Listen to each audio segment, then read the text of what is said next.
particularly risky two-step interrogation method, which aims to impugn the suspect's lies before an arrest even takes place. The traps they set whilst Cheyenne remains a free woman will rupture her veneer and reveal the makings of Meredith and Mark's harrowing fates. What is your daughter's name? Meredith Leanne Jessie. Leeann, one word.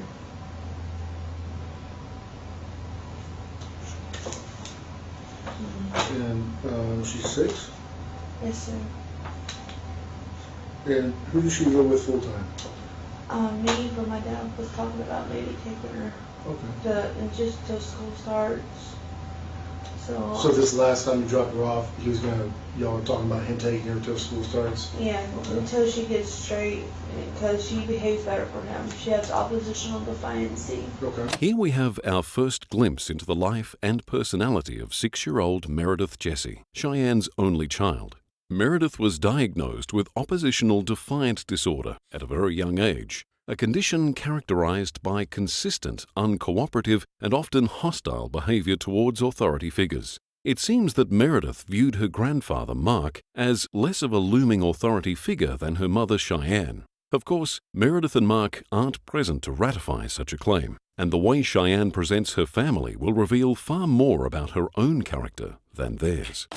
Basically, where she has the word problem. Okay. She's actually said that the police can't touch her. And I said, yeah, they can. They're pretty powerful people. Have you called the police on her before?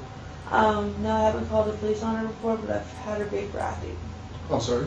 Baker acted. Okay, Baker acted? Yeah. What Cheyenne is referring to here is Florida's Mental Health Act of 1971, a law more commonly known as the Baker Act.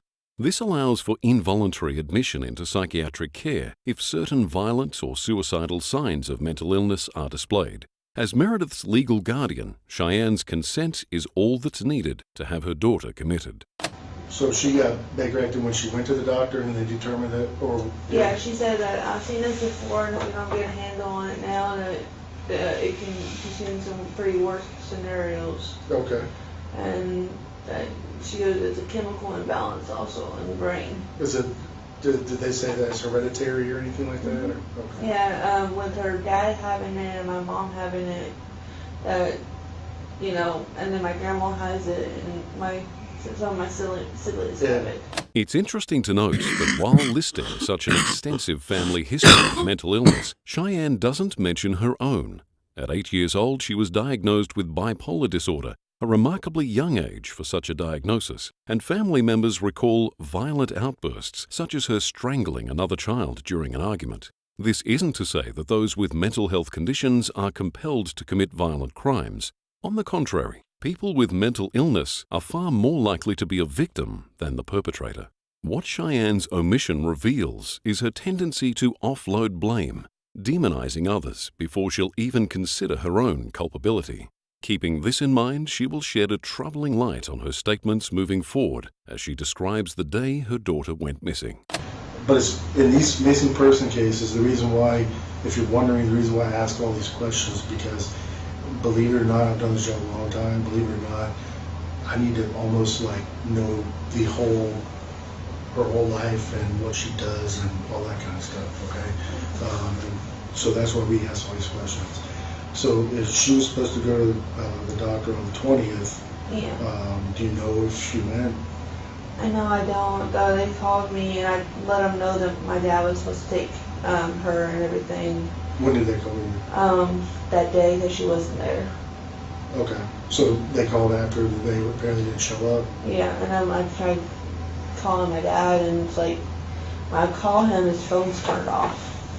Okay. So, and I know whenever he gets mad at me, he turns the phone off. That day specifically, do you remember they left your message? Do you remember about how long it was until you called your dad? No, sir, I don't remember. Okay. And did you leave a voicemail for him? No, I don't like leaving voicemails. Okay. I don't like his voicemail. It says, leave me a number. Okay, you ring my phone, ring my number, got my phone, leave me a message or leave me alone. That's what your dad's voicemail says? Yeah. How many times did you try calling him? They have called him once, and then I don't remember exactly how many times I tried calling them over the past couple of days. I mean, that day, whenever because he was supposed to take your daughter to the doctor, right? Yeah. And they're calling saying, hey, basically, they haven't shown up, or is someone bringing her to the doctor? So did you try calling your dad just once? And Yeah. Just one time? And it went to voicemail? Straight voicemail? Yes. Cheyenne's attempts to follow up on her daughter's absence are unenthusiastic at best. She wasn't concerned enough to notice when the doctor's office called her to even estimate how long before she could call back, and she gave up on reaching her father after calling just once. She seems more preoccupied with complaining about Mark and how he ignores her calls when they argue about how to care for Meredith. For Cheyenne, this is an opportunity to vent her frustration, to let others in on the tension within her family. But for the detectives, these are seeds that could have sprouted motive. She throws Mark under the bus for his disapproval of Meredith's medications, and she does so with little prompting, revealing how this resentment dominates her mind. She repeats the idea that Meredith is less antagonistic with Mark, revealing that Cheyenne believes the 6-year-old's hostility is reserved entirely for herself. It's easy to miss, but at first mention of a dispute between father and daughter, Detective Newbold writes notes for the first time since taking down basic housekeeping. This is the first step in building a timeline of events, any inconsistencies in which will be used to confront Cheyenne later in the interview. For now, the goal is simply to keep her talking. And I told him about how I was afraid of her staying at the house because she comes to the door.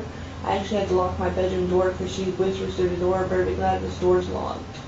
And she's threatened me so many times, and I just don't feel safe with her. When I'm with her alone, I have the door shut and I can see through the crack where she sleeps. Okay. And I normally wait until she's asleep before I go upstairs.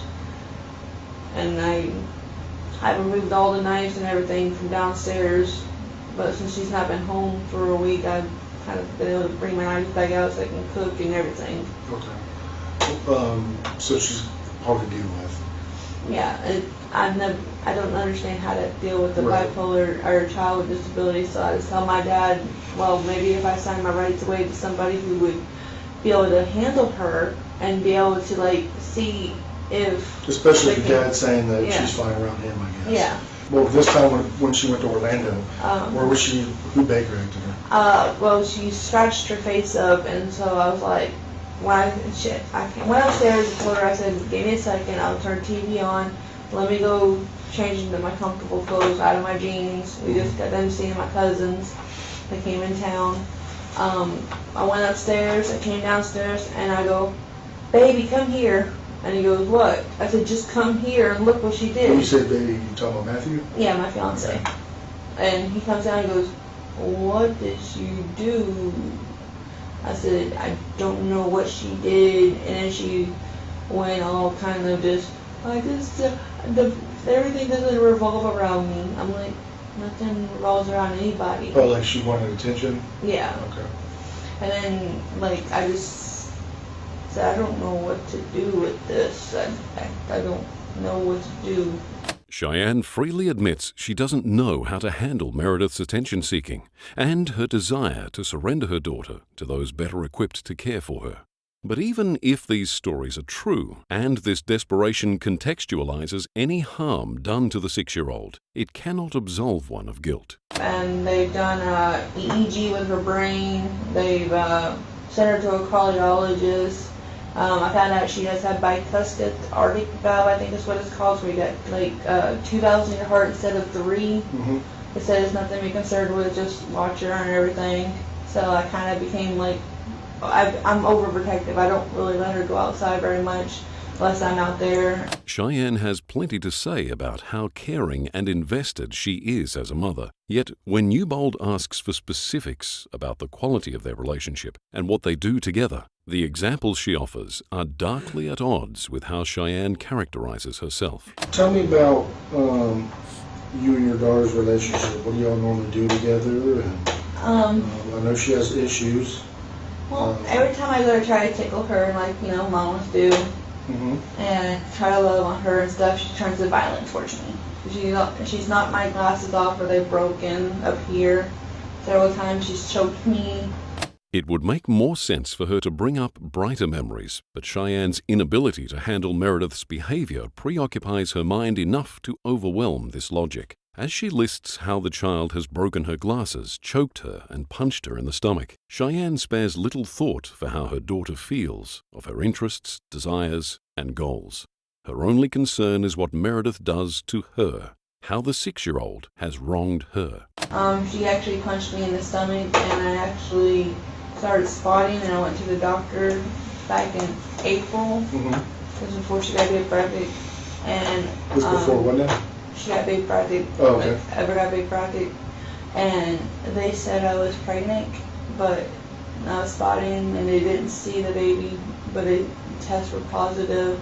So I went down to a clinic, and I had to have an abortion because my body was trying to have a miscarriage, but Who was the father of that child, Matthew? Whilst the pregnancy was unplanned, and of course Meredith didn't intentionally cause this harm, this loss doesn't bode well for Cheyenne's sentiment toward her daughter. In contrast with her abasement of Meredith to a violent menace, Cheyenne is eager to explain how supportive Cody is and all the kind things he does for her.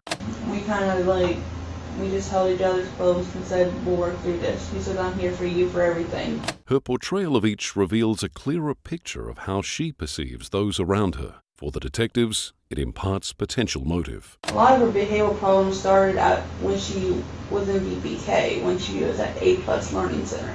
Okay. And I've always wondered, did something happen there or anything? And now maybe she blames me because, Mom was supposed to protect me.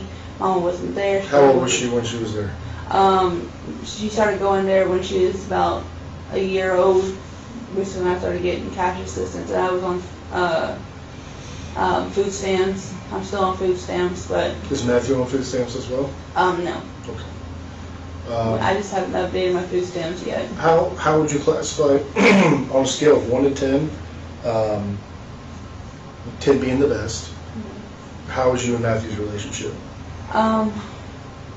I'd say it's about a 10. Really? So y'all Yeah. plan on getting married and all that? That's Yeah, good. we Good for just you. want to just get my daughter help first, and put some years in between knowing each other's instead of rushing into Right. marriage like everybody else does in our age. We, we're comfortable with each other's. I feel safe. I feel safer when I'm with him than I do when my daughter's there with me alone. Right. And I try to make sure that I'm not alone with her because of her mentality. Okay. Cheyenne's depiction of Cody is, again, poles apart from her attitude towards Meredith. Newbold seeks to put this gap in more quantifiable terms. She's committed to marrying him eventually, but on his condition that Meredith's behavioral problems must first be tamed. Considering how thoroughly defeated Cheyenne feels when it comes to her daughter, one must wonder how she hoped to overcome this hurdle to live happily ever after. So on a scale, I know that your daughter has issues, but on a scale of 1 to 10, how would you classify you and your daughter's relationship, 10 being the best? I was trying to make it at least an 8, but she, But realistically, About speaking, 5. a 5? Okay. because every time I go to hug her, she turns to violence towards me, and I'm like, okay, but when I come home from work and I'm tired, I say, give me just a little bit, let me calm down from work, and then we can play. I tried to used to take her out to do stuff when I had the money. We used to go see movies sometimes or go to a park, but then she started becoming a little weird when it comes to strangers. Like, she went up to a stranger and shaved him and told her whole, whatever she knew. If she knew her address, she probably would have told him that. And how would you classify Matthew's relationship with your daughter on a scale of 1 to 10, 10 being the best? He was trying to make it like a 10, but Of course, She we all want was- everything to be a 10. yeah, but he goes, I don't know how to deal with her. I've never really had a kid. Right. And he goes, So that makes it so basically he's never alone with her. He goes, I don't want to be alone with her, because matter of fact, she's a little girl. There's people What do will you mean? accuse me of all different things. I'd rather just be safe, and he takes her with his family. And as long as she's buying him things, she's happy and she loves him. But when he says, well, I can't buy it, we have to pay bills, then she hates him. And then she tells him that only thing he's good for is money. And I said, no, he's trying to be a dad to you because your dad is with his other family right now. That's what I tell her. So that's why she doesn't feel like, well, my dad abandoned me. When Cheyenne belabors her own efforts and imagines Meredith as motivated by reasons like greed, she presents their dynamic as adult and reciprocal in nature. Cheyenne is a martyr who has been wronged, and assuming malice behind her daughter's behavior allows her to feel comfortable with any enmity she herself feels. It's much easier to hate a spiteful materialistic figure than to confront the uncomfortable reality that behavioral disorders are complex, often leading to irrational behavior that can't easily be categorized as good or bad. For mine and her relationship, we seem to be like almost at a 9. Who's? When me and my daughter. Okay. When she's with my dad. Okay. Because like my dad Grandpa came into some money, so and then he had some money stashed up, so he can buy her what she wants when she wants, and she listens to his theory. She thinks all adults are stupid but Grandpa. Okay. Did she tell you that? Yeah, she's actually told me I'm So do you stupid. think that, having said that, do you think it's better for you and your relationship with Matthew if she's with your dad full time? We've actually been able to focus on our relationship instead of constantly looking over our shoulder at what's she going to do next, what's she going to destroy. Right. So it does make y'all's relationship better? Yeah. Okay. Cheyenne revisits the idea that Meredith behaves for those spending money on her, this time referring to her father Mark. Though Cheyenne will often comment her daughter is more amicable around Mark, she again reduces the reasons for this to Meredith's greed and entitlement. Regardless of this rationalization, she's confident that her relationship with Cody is stronger when her daughter is in Mark's care, illuminating Cheyenne's motivation to be free of the child. Newbold continues asking basic logistical questions, such as where she and Cody work, camouflaging amongst them the more conspicuous attempts to steer their conversation, all while building a detailed timeline. I get punched a lot. Okay. It's basically I try to wake her up and I get hurt. Every time you wake up, she starts punching you? Yeah, kicking her or anything and saying, I don't want to get up and I'm not going to because you're not the boss. Okay. So How does that make you feel? Scared. Okay. Does it make you angry? Sad? No. This attempt to quite literally put the word angry in his suspect's mouth doesn't pay off. But given how comfortable and talkative Cheyenne feels at present, this doesn't detract from the interview's momentum. What time was Matt's shift? Does he go by Matt or Matthew? He goes by Cody at the house. Oh, okay, I'm sorry. Matthew is what he uses for like paperwork Okay, and so Cody, doctors and stuff. you take Cody to work at what time? I packed her bag for my dad's, and that's when, because she was already going to go with him that weekend. Okay. But I talked to him about, well, if I sign my rights away to somebody who can take care of her and get her the proper medication and everything, and he said, well, you're going to have your child like your mother did you. Cheyenne reiterates her plans to relinquish custody of Meredith to someone else. Only this time, her father's views on this are revealed. According to Cheyenne, Mark likened her to her own negligent mother, which would be a difficult comment to hear considering Cheyenne was placed in Mark's custody after years of abuse at the hand of her own mother.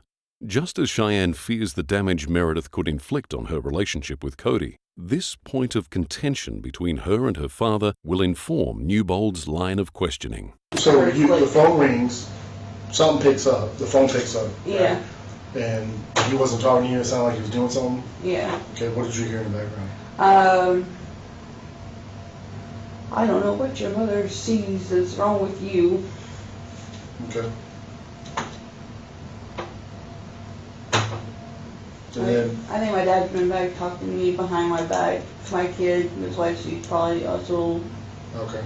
Cheyenne not only gives the detectives motive on a silver platter by using this interrogation to vent about her father, but unbeknownst to her, police will soon discover that the pair were already dead by this time, and a phone call impossible. On the 20th of July, 2015, Cody received a text message from Mark's phone stating that he would be leaving Florida, never to return, and that he had been diagnosed with cancer, with a short time left to live. The reality is that Mark never sent these messages or had any intention to move state. The texts were sent by Cheyenne. In order to further becloud reality, her text also elaborates that Mark would be taking Meredith with him to spend his final days with his granddaughter. So, Wednesday you find out that your dad says he's going to Georgia. He has a year later. Did he say he was taking your baby? Yeah. Okay. I But see family is what he said. But we know on the 20th and Monday the 20th and Tuesday the 21st, you drove by there and the cars were there. They're just situated different. So they probably haven't left yet at that point. And like, how else would he get there? As Cheyenne weaves the story of her terminal father running off to Georgia, her mentions of specific dates quickly create an opportunity for Newbold to target an inconsistency. If Mark announced his departure on the 20th, yet Cheyenne saw his car had moved on the 21st, he can't have left when Cheyenne claims he did. Catching this oversight doesn't bode well for Cheyenne's ability to track her own testimony, and equally displays the close attention Newbold is paying. This is our first hint of a confrontation, yet it's tempered by filler words and pauses to maintain a tone of inquiry rather than challenge. The detectives need to cover significant ground before they can justify an arrest, so they must keep their suspect comfortable enough to continue talking for now. Cheyenne, in turn, simply plays up her confusion to cover the error. Okay, when you went in the front door, was there anything out of place or anything? It just stunk in there, but everything looked just like it did whenever you guys came over and I filled out the report. Okay, so it stunk in there. What did it smell like? It just smelled like dead rats or Okay. dead something. Okay. Did you find out what that smell was? Well, I did find some rats and stuff and I threw them away. You found some rats? Yeah. Okay. But was that the smell? Yeah. Where were they at? They were in the kitchen. You have a rat, your dad has a rat problem in there? Yeah. Has he had it for a while? Yeah. Does he put out rat traps or anything? Yeah, and that we've actually found rat feces right by the water heater, which is the little door that's right behind the dining room set. Okay. And then I found rat feces on the stove. So you identified the smell as the dead rats? Yeah, and you threw them away right then? Or? Yeah. Okay. This anecdote about decaying rats is, of course, an attempt to explain away any smell of death. But the time for confrontation has not yet arrived. To bolster this information-gathering phase in the meantime, Newbold introduces punishment and reward tactics with the aim of conditioning Cheyenne to continue staying on track. So they take care of the dog, and then you take is that when you take the Suburban over to the landlord's? Yeah. Where's the landlord live Over, like just right around the woods. at? Okay, just like around the block or something? Yeah. And did someone come pick you up over there? I just walked back. Okay, how far of a walk is it? It's not that far. It just, if you do a lot of walking, it kind of I hurts. know, can you tell? So, you come back, what happens with the dog? We take the dog with us up Okay. to the house and everything. What about the truck, his truck? His dad we take the kennel, we put it in the truck, and we take them up there to the house and everything. We set it up, and Cody goes to bed because he has to go to work. Okay, but you took your dad's truck up to your house? Yeah. Who drove the truck up there? George did because I can't drive a 6-shift. Okay. I tried and I kind of keep stealing the thing. Okay, so My dad actually laughed at me. when's the next time you talk to your dad after that? As she describes the distance between her father's trailer and his landlord's, Newbold makes a joke at his own expense, remarking he couldn't walk that far given his weight.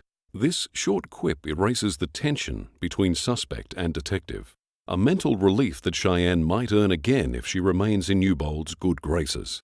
The limits of said graces are also established soon after. Cheyenne tries to make her own little joke about not being able to drive stick, but the detective doesn't even acknowledge this, let alone smile or laugh.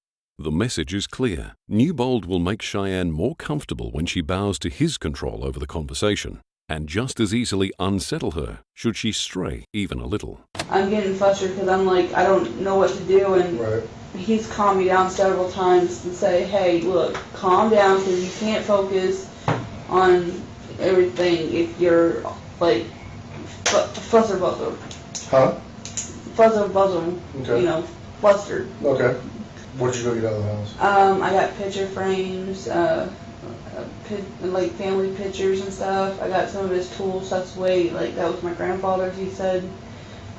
things that he meant to him, and I got his DVDs out of there that are mixed with mine in the case, and then I got his crossbow that he had. But nothing was missing at all except for his camping stuff and the clothes? Yeah. Nothing else, nothing significant was missing? He, in his text message, he said he got what he wanted, he got what he needed, sell the rest. I don't care about it, basically. This section of the interview exhibits a recurring trend in the way Cheyenne speaks. She'll confirm some statement like there being nothing significant missing from her father's house, but as soon as Newbold asks after something specific, she immediately caves and contradicts herself. This happens most notably with $30,000 cash hidden in her father's computer tower.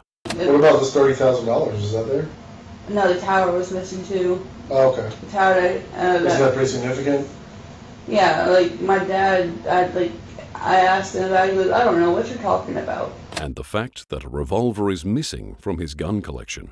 So he has 3 guns, that's it? Yeah, I know he has a handheld revolver that was missing too. Oh, that's missing? Yeah. Okay.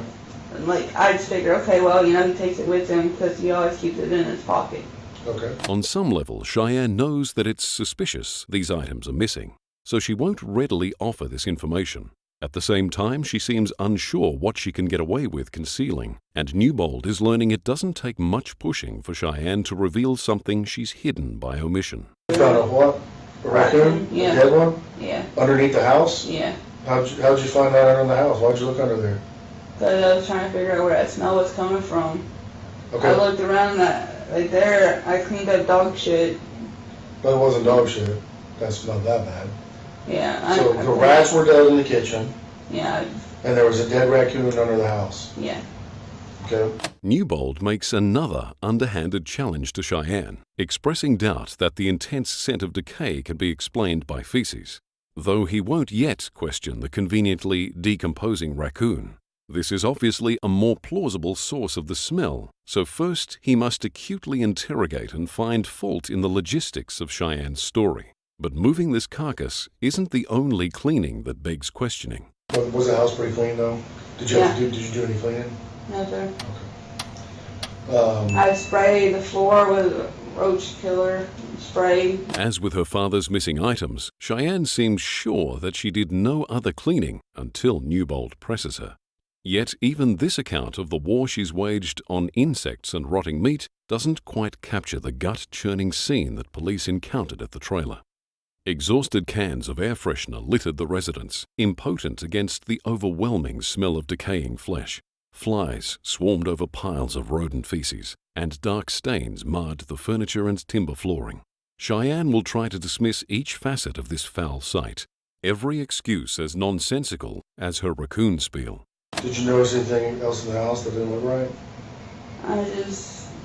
I looked around and I could see where my dad looked like he laid blankets out on the couch to lay on and stuff. I mean, I sat on the couches and I just still smell a funny smell, and I just wondered. You sat on the couches when? Since your dad left? Yeah. Okay, was the sheets there? Yeah. The sheets draped over her father's couches reveal how crude Cheyenne's facade of innocence truly is. She claims that the blanket has been laid out so her father and daughter could be more comfortable watching TV, somehow believing that this will convince the detectives she can't know anything about the stains hidden underneath. Newbold's need and indeed tolerance for her flimsy commentary is dissipating. I look at and everything's the same. Nothing's really changed. Well, besides the fact that his gun's missing. Yeah. And his clothes and his money and his tower. The time for Cheyenne to recover between each confrontation is shrinking from 20 minutes to 8, then 5, then mere seconds. As her comfort diminishes, her anxiety and exhaustion grow. What prompted you to finally call the police? I mean, well, I've checked everything out to see if he really did go up there and found everybody that I've talked to. And I was like, well, I still ain't talked to him, and I'm really freaking concerned. So I went and I looked, and your office was, the the state troopers was closed. After almost 3 weeks, what prompted her to finally report her father and daughter's disappearance? Lacking a convincing motivation, she rambles about all the obstacles she suffered through before she could contact authorities. So I waited till the morning to try to call you guys because I didn't know what the numbers were. And my friend that's friends with Matthew and Cody, his name's Kurt, and he and his wife gave us a number to call you guys. What number? 911? No, not 911, the actual police place. The sheriff's office? Yes, sir. Much like her investigation with her father's bank, Cheyenne tries to distract the detectives with vaguely connected anecdotes, hoping they won't notice she never answered their question. But as this interview has made clear, Newbold and Clark notice far more than Cheyenne realizes. It takes me a while to learn something, but once I learn it, I'm pretty good at it, and I've been a cashier before up in Georgia. Okay. So, At Lowe's? no, up in Georgia, I've worked at Pizza Hut was my first job. My cousin Tara got me. Were you a server? No, I was the person who did the prepping and washing the dishes. Okay. With everyone who wash dishes. Right. But now you work with money and you're pretty good. Have you ever been accused of stealing money or getting account wrong or anything? No, sir. Cheyenne is apparently gratified by the opportunity to truthfully deny committing a crime. I double counted the end. I counted once, I counted twice, and I counted to the customer. Okay. Cause that's what I saw at Dollar General when I worked there. And As I a worked cashier? Yes. Okay. I worked at McDonald's as a cashier too when I was pregnant with my daughter. But do you know how cellular cell phones work? You know these work? They don't have a plug like a house phone, do they? They don't have like a cord and stuff, right? No, they're wireless. Right. Do you know how the wireless works though? Yeah, it bounces off the satellite, right? Sort of. Have you Or ever seen cell those towers or cell towers? Have you ever seen those cell towers? They're tall, like things coming off of them. yeah. That's what your cell phone uses. Okay. Yeah. And if you live in an area where you don't get that much signal Yeah. on your phone, it's like sometimes it doesn't work. Why do you think that is? Because you're in a bad area and Well, what do you mean by that area? like maybe there's like it's not picking up the frequencies or something like that. Do you think maybe because there's not a tower nearby? Probably. Okay. As he moves toward the topic of how cell phones work, Newbold is building toward direct confrontation. But this would be ineffective if Cheyenne doesn't have the basic knowledge to understand it. His use of phrases like, "Why do you think that?" evoke that of a Socratic teacher. And lacking any idea of where Newbold is going with this, Cheyenne sees nothing to be wary of. This comfort, coupled with an ego boost from her sincere denial of theft, positions her to remain engaged, answering questions with little hesitation. If you were in the middle of the desert and there were no cell phone towers, do you think your cell phone's going to work? No. Okay. So the only way your cell phone works is by cell towers, right? Yeah. Okay. So if you drive from your house, let's say there's a cell tower in your front yard. I'm not saying there is. Okay. Let's say there's a cell tower in your front yard. Do you think your phone is going to be using that cell tower at your house? Yeah. Okay. Do you think if you drive to Plant City and go to Lowe's, do you think your cell phone is going to be using that same tower? No. Because what? There might be another one probably, or Closer? yeah. Okay.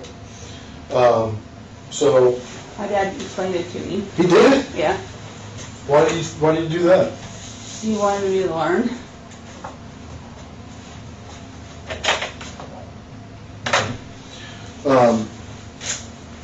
Newbold doesn't take anything from off camera, so the reason for him suddenly standing isn't obvious. Regardless, the message to Cheyenne is clear. The atmosphere is changing, and he's far from enthralled by her testimony. The stuff might be deleted off the phone, but it's still in your computer somewhere.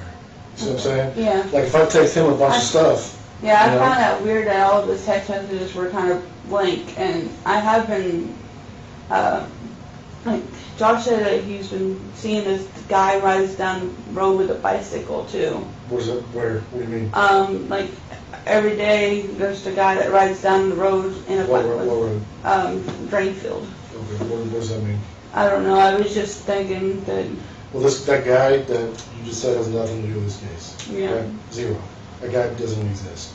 Though they haven't held the phone records against her as evidence yet, Cheyenne decides she needs to preemptively explain any inconsistencies between the texts and her narrative. She weakly blames malfunctioning technology and a half-formed excuse about a cyclist, but Newbold cuts her off before it can come close to making sense. With his tone evolving from doubtful to dismissive, he pulls no punches in retorting that the cyclist doesn't even exist. So, I was just thinking of different I know, things. but here's the deal is Oh that, my God. so we're gonna be able to see all, even if stuff's deleted off the phone, we're gonna be able to see the text messages and everybody called and stuff and whatever. It stays in the computer, okay? And this goes back for years, Yeah. okay? So we'll be able to get stuff from last week and the week before that and all that stuff. We're also, I'm concerned about a lot of stuff here, Cheyenne, okay? And I'm not saying you're a bad person at all. I know you have a very tough life, okay? Having to deal with your daughter and their situations. And do you love your daughter? Yes, sir. Okay, I love her with all my heart. all right. But I know you're having a tough time with that, and it's affecting your relationship, because you said that even with your daughter not there, it's made it better for you and Cody to work on your problems and get better as a unit. So we can handle her. Right. Newbold makes a point to recognize Cheyenne isn't a bad person, essentially affirming the image of a suffering but loving mother that she's constructed. Newbold communicates a perception of Cheyenne that reflects how she views herself, fostering a sense of validation that mitigates the risk that she'll clam up when her actions are brought into question. To this end, he addresses her by name for the first time since the beginning of the interview. This kind of direct address will become more frequent to maintain Cheyenne's attention and investment in the conversation. I don't think that, to be honest with you, I don't think that you found a dead raccoon over the house. Number one, because you already said that you found rats in the house, which I do not believe, okay? So if you got the rats out, what would make you look, and you said that was what was thinking. Yeah. And you said that the meat had maggots on it and all that stuff. Yeah. But I can tell you that the garbage can does not smell anything like rotten meat was in there. That stuff smells horrible. Horrible. Yeah. I'm gonna tell you right now, I cook a lot of stuff in my house. Okay, a lot of meat. That's all, and I eat a lot of food, as you can tell, right? I throw meat and bones in my, I was supposed to, because if it's not in a bag, they don't like it. But I still do it. Okay, I don't follow all the rules and stuff, but I'll throw meat in my garbage can and it rots and all this. It gets real disgusting, as you know. But that smell does not go away. It doesn't just disappear unless you clean it out with bleach and put special perfumes in there and all that stuff. But we had guys out there smell in that garbage can. It didn't smell anything like rotten meat. That would lead me to believe that there was no rotten meat there. I threw it out in there. Okay. I swear. That would lead me to believe there's no rotten meat in there.